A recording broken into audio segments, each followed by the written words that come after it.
हाय।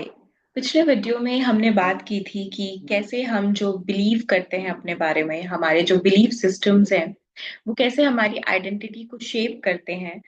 किस तरह से जब हम उन पे यकीन करना शुरू कर देते हैं, तो कैसे वो हमारी लाइफ की जर्नी को शेप करना शुरू कर देता है।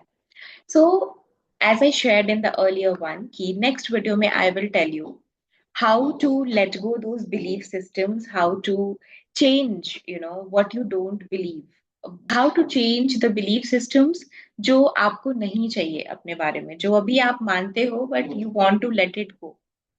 So the first thing which I want to share here is कि इतना difficult क्यों होता है. For example, हमें पता है कि ये चीज हमारे लिए सही नहीं है, ये जो बिलीफ सिस्टम है, ये बिलीफ अभी मेरी आइडेंटिटी बना रहा है। इवन दो आई नो कि ये एक पूरी तरह का सच नहीं है, स्टिल वो बिलीव मेरी लाइफ में, वो बिलीफ जो मेरे बारे में बना है मेरा, वो मेरी लाइफ में बार बार अपने आप को मैनिफेस्ट कर रहा है। तो ये डिफिकल्ट क्यों होता है इतना उसके साथ ब्रेक थ्रू करना? बहुत इंपॉर्टेंट रीजन ये है कि हमारे इमोशंस जुड़ जाते हैं उस बिलीफ के साथ। वो बस एक खाली एक स्टेटमेंट नहीं है, अब उस स्टेटमेंट के साथ कुछ इमोशंस जुड़ गए हैं। अब वो इमोशंस कैसे जुड़े? क्योंकि हमारे कुछ ऐसे एक्सपीरियंसेस हुए जिसको हमारे माइंड बॉडी ने याद कर लिया, मेमोराइज कर लिया, एंड वो एक्सपीरियंसेस अब हमारे साथ हैं। इन नटशेल हमने क्या किया, हमने प्रूफ इकट्ठा कर लिया है उस बिलीफ के फेवर में।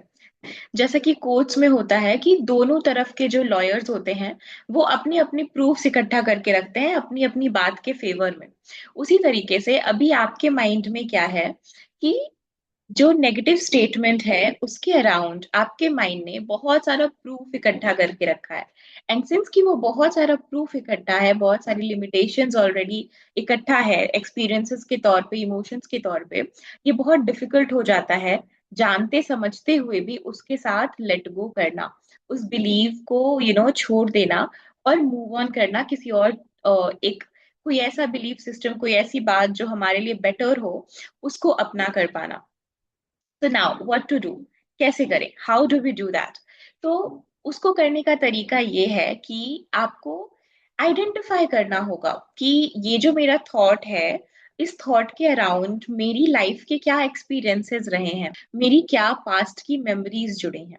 तो उन मेमोरीज को आइडेंटिफाई करके, उन एक्सपीरियंसेस को आइडेंटिफाई करके, उन इमोशंस को आइडेंटिफाई करके, जो इमोशंस आपने उस मोमेंट में जिए थे इस मेमोरी के साथ, उन मोमेंट्स को, उस इमोशंस को जब हम रिलीज करते हैं, जब उन इमोशंस को हम प्रोसेस करते हैं, लेट गो करते हैं, तब जाके हम उस बिलीफ सिस्टम से थोड़ा सा डिस्टेंस क्रिएट कर पाते हैं।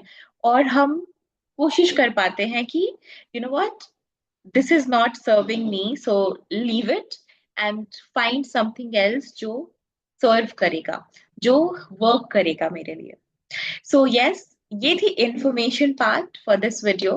In one of the upcoming videos, I'll be sharing a small meditation for you जो आपको हेल्प करेगा अपने किसी एक लिमिटिंग बिलीफ को आइडेंटिफाई करने में। उस लिमिटिंग बिलीफ को आइडेंटिफाई करके उसके अराउंड जो भी आपके थॉट्स हैं, आपकी मेमोरीज हैं, जो भी आपके इमोशंस हैं, उन सबको प्रोसेस करने में, एंड एक नया बिलीफ सिस्टम, एक नया थॉट प्रोसेस क्रिएट करने में। So till then, stay tuned for the next video. And in case आप अगली वीडियो का वेट नहीं करना चाहते हो, और आप चाहते हो कि आपके साथ जो भी चीजें हो रही हैं उन पे आप अभी काम करना शुरू करो, तो you can get connected with me, link description में है, and we can start immediately. Okay, so till then, take care and bye bye.